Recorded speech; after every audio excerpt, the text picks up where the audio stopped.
Stop.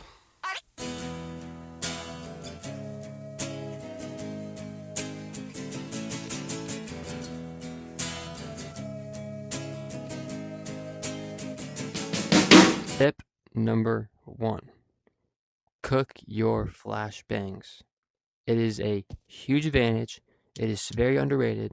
You would be surprised how little people actually do this. I will exemplify the difference between cooking and uncooking. So this is what most people do. They just don't know any better. They throw a flashbang. It's out there. They swing. But if you properly cook a flashbang, it gives them so little time to react. We'll talk about what I mean by react later, but this is an example of a good cooked flashbang. But that gives them so much less time to react. And when I say react, this takes us to tip number 2, which is very underrated, very unknown. Turn away from your flashbangs. So this game's flashbang physics are very similar to CSGO if you have any experience and any knowledge on that. So if you turn around from a flashbang, it pretty much halvens the actual effect. So we'll throw the same exact flash looking at it. I can't see anything. But the other way, I could see perfectly, not perfectly, but I could see. I had time to react and shoot. So that's what I mean by react when I talk about cooking a flashbang. It gives them less time to turn around, be able to see and shoot you. It's a big advantage to not be able to, it's a big advantage. You get it. Tip number 3. Take space off of your flashbangs. Too many people buy flashbangs because I say use your flashes, but then they don't know what they're doing in terms of actually using it. They'll throw it and they'll hope for the best. But tip number 3 is to take the space off your flashes. What I mean by that is when I throw a flashbang out here, I'm running out and taking as much space in the most safe manner possible. One good example from the CT side is if they have bomb down and you're trying to retake and there's someone on site, throw a flashbang on site and take space. Get this angle, get around this corner, and just take space on their hold. It is free space. This gives you so much free space. It is mind-blowing if you use them right. Tip number 4, it's a little known tech, very underrated, not widely used. The high level players will call it an airburst. Now, we did talk about earlier in the video about turning away from a flashbang and still being able to see. But this will completely counter that. You can't avoid this one. So it's pretty self-explanatory. You burst your flashbang in the air. If there's a guy in CT holding that head peak right there, all you need to do, if you were to throw a normal flash off the ground, they can just turn away. They can just turn away and then turn back and then win. They can win the gunfight. They'll catch you off guard. You think they're flash, they're not. But if you throw an airburst, they have no chance to avoid it. It's not heavily tested, but it's 90% sure you cannot avoid an airburst. Number 5. A big misunderstood and missed opportunity from very commonly missed opportunity from players is not buying any util on pistol round. There's not much reason to not. I never understood it. A flashbang, buying one flashbang, which is if you buy the depending on the eco, it's probably the only util you have.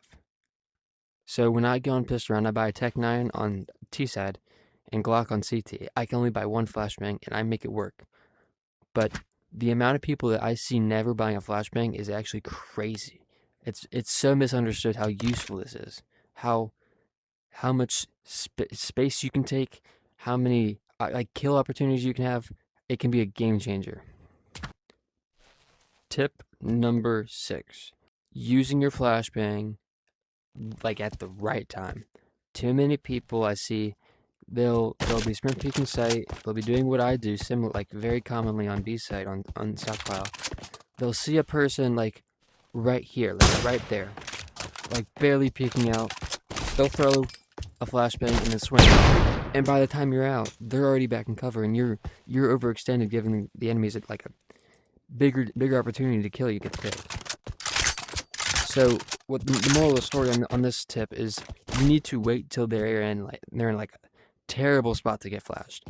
You need to wait till they're like out like right here.